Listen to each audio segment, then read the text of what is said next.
I think the misconception is that if people had just made better choices, they'd be in a better place. And the reality is that when there are scarcity of resources, you can't make better choices.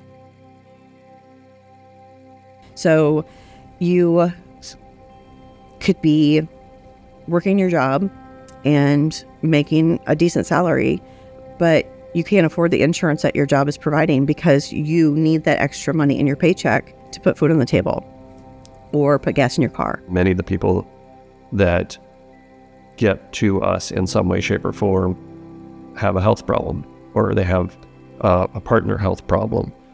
And so generally it may not be the factor, but it is generally a contributing factor to their inability to work, to a disability situation, maybe a work injury or a workman's comp problem. It's because, they're less apt to come to a doctor because, number one, they don't have insurance, so they're not going to go out and seek the help.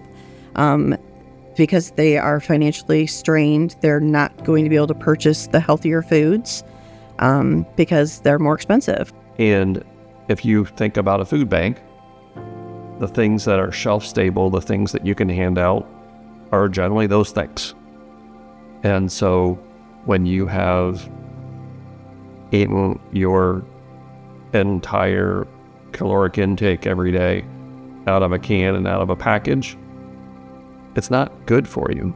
But then on the flip side is those healthier foods, people don't know how to utilize those foods. They've maybe never ate them in their lifetime, so they don't know how to cook them, so they're not going to use them, even though those are probably the healthiest thing that they've gotten from the food bank. One of the main struggles, I would say, is the sidewalks or the lack of sidewalks. There is no way that a mom with a young child, perhaps a stroller, could navigate 4 lanes of traffic in both directions, trying to cross streets safely.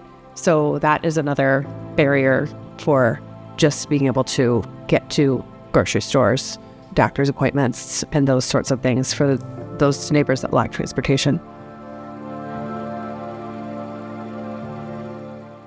And so this gentleman called, he was homeless, was looking for some support. So I walk into the library and he was sitting in a chair, and I walked up to him, introduced myself. And when he stood up to shake my hand, he winced in pain. And so he sat back down, I sat down, and we had a little bit of conversation, who I am, who he is. And I asked him, what, I saw you in your face. I could see the pain. What's going on? And he'd been walking from Auburn to Waterloo to Kendallville pretty repeatedly. And through that, he had developed pretty severe blisters on the bottom of his feet. And so he had to do this walk to stay employed and hopefully get the piece of mail he was waiting on to get some assistance. And he had been to the doctor, and he knew what he needed to do to care for his feet. But one of those things was to be able to apply medicine, keep them dry and elevated.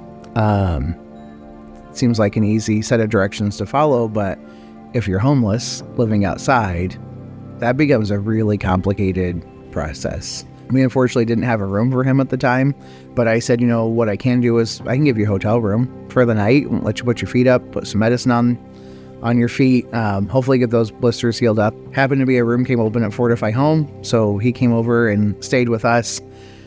And what he really needed was a way to get around. His feet still hurt. We had a donor who showed up and said, hey, I'd love to donate a bicycle. Do you have anybody who's in need? Yeah.